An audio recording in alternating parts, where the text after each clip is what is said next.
ہمارے چینل میں خوش آمدید۔ تو چلیے شروع کرتے ہیں آج کی کہانی۔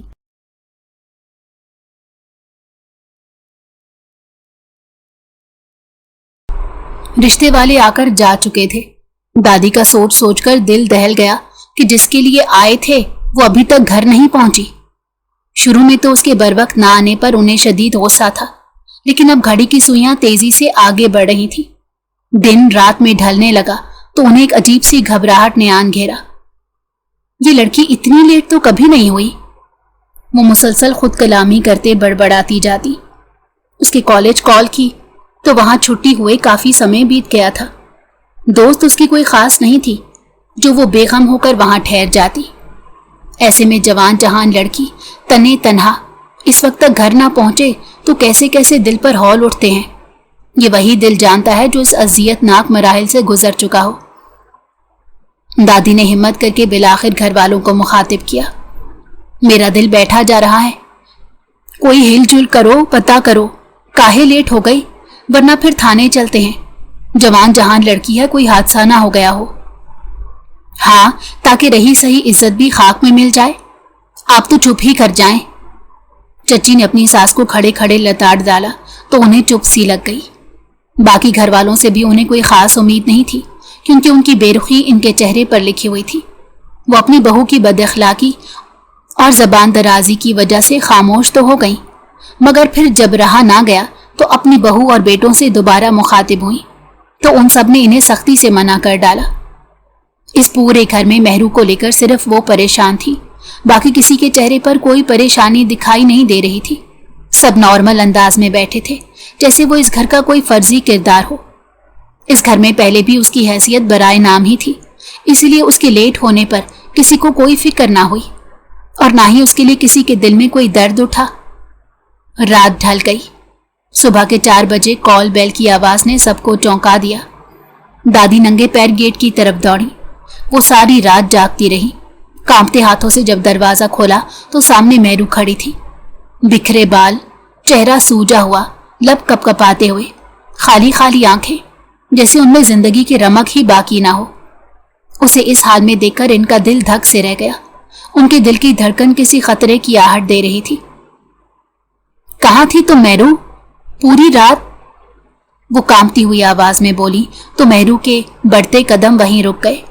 اس سوال نے اس کی سانس روک دی۔ ابھی دروازہ کھلا تھا اور سیدھا کٹہرے میں کھڑا کر دیا گیا۔ پیچھے شور اٹھا، پورا گھر گیٹ کی طرف لپکا، سب آنکھیں اسے گھورنے لگی، آوازیں اس پر بارش کی طرح برسنے لگی، کوئی طوفان کی طرح چیخا اور کوئی طنز کے تیر برسانے لگا۔ وہ سب کی طرف حیرت سے دیکھ رہی تھی، ایک ایک چہرہ مانوس مگر اجنبی، جو لفظوں سے زخم دینے پر تلا تھا۔ دادی پھر سے بے اختیار بولی، تم رات بھر کہاں تھی مہرو؟ اس سوال سے تو بہتر تھا کہ آپ یہ کہہ دیتی کہ تم مر کیوں نہیں گئی مہرو؟ وہ کڑ کر سوچنے لگی۔ اس کا دل چاہا وہ دادی کو زور سے کہے، مگر دل کا حوصلہ جواب دے گیا۔ اسے اس سوال کی ہرگز توقع نہیں تھی۔ اس کی آنکھوں میں نمی بھر گئی۔ ایک لمحے میں پورے گھر کی آنکھیں اسے گھورنے لگی، جیسے وہ کوئی گنہگار ہو، کوئی مجرم ہو۔ وہ سوال نظر انداز کرتے گیٹ کے دروازے کو دھکیل کر اندر داخل ہونے ہی لگی تھی کہ ایک دم چچی اس کے سامنے آ کر کھڑی ہو گئی۔ کہاں تھی تم رات بھر؟ کس کے ساتھ رات گزار کر آئی ہو؟ تھک گئی ہوگی نا گل چھرے اڑا کر۔ چچی، خدا کا واسطہ ہے، دروازے پر کھڑی ہو کر کیسی باتیں کر رہی ہیں؟ وہ گھبرا کر بولی۔ کمال ہے، تمہارے جیسی بے حیا اور شرم و حیا کی باتیں کر رہی ہے، اور دنیا داری کا ڈر بھی ہے۔ چچی راستہ چھوڑیں، مجھے اندر آنے دیں۔ کاہے اندر آنے دیں؟ پوری رات باہر گزار کر آئی ہو، اب کس حیثیت سے اندر آنے دیں؟ ارے ہمیں کیا پتا تھا تم اتنی آزاد خیال ہو، ورنہ تمہارے لیے رشتہ لانے والوں کو وہیں روک دیتے۔ آج تمہاری وجہ سے کتنی شرمندگی ہوئی جب لڑکے والے تمہارا انتظار کر کے چلے گئے۔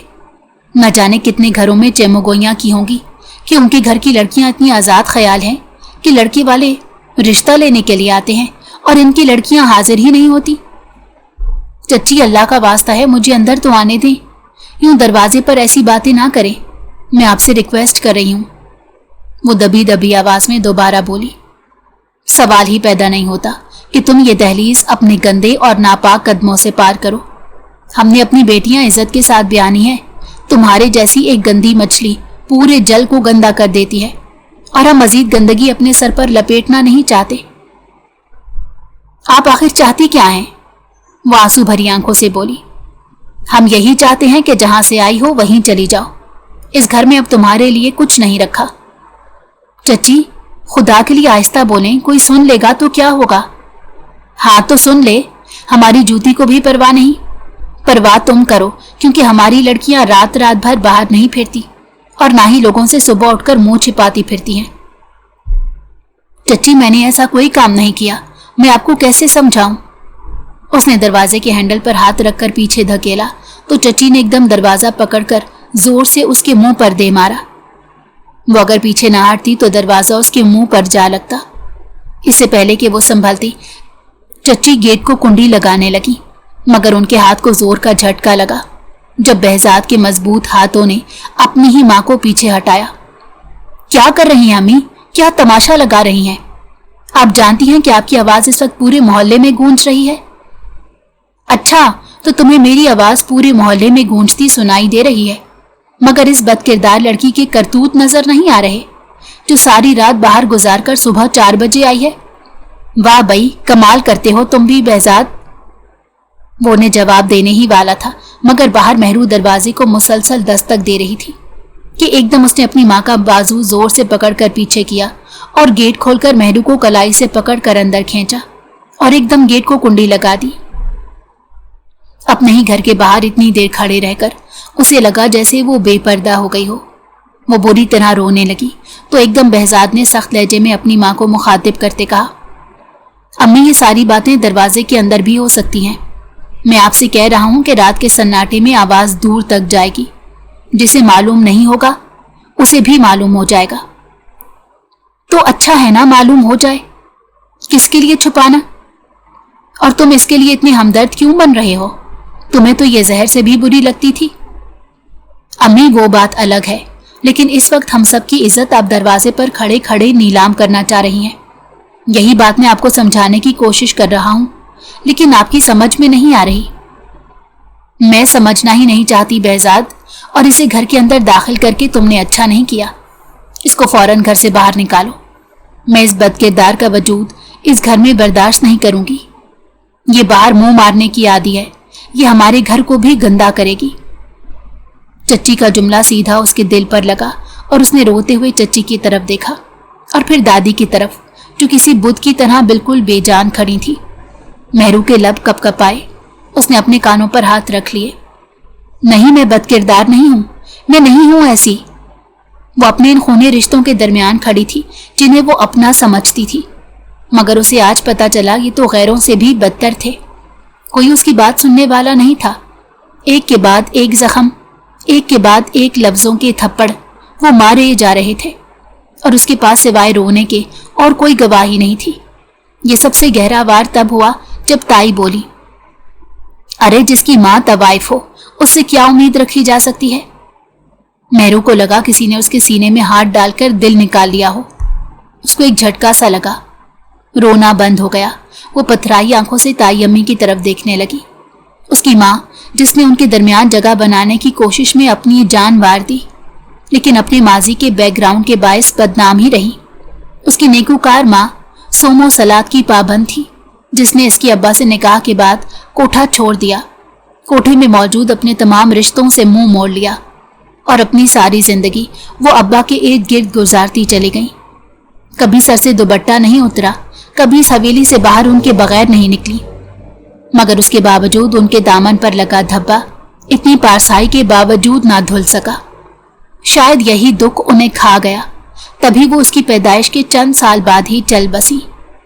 جب تک اس کے ابا زندہ رہے تب تک تو حویلی میں کسی کو بھی اسے ٹیڑھی آنکھ سے دیکھنے کی ہمت نہ ہوتی تھی، لیکن جب اس کے ابا بھی کینسر کی بیماری سے جلد ہی اپنی ہمت اور زندگی ہار گئے تو مہرو کو بہت کم عمری میں ہی احساس ہو گیا کہ وہ جلتے سورج کے عین نیچے کھڑی کر دی گئی ہے۔ اس کی ماں کے بارے میں اتنے غلط اور غلیظ جملے بولے جاتے کہ اس کا سانس رکنے لگتا۔ اب بھی جب اس کی غلطی نہ ہونے کے باوجود جس طرح سے اس کی ماں کو رگیدا جا رہا تھا،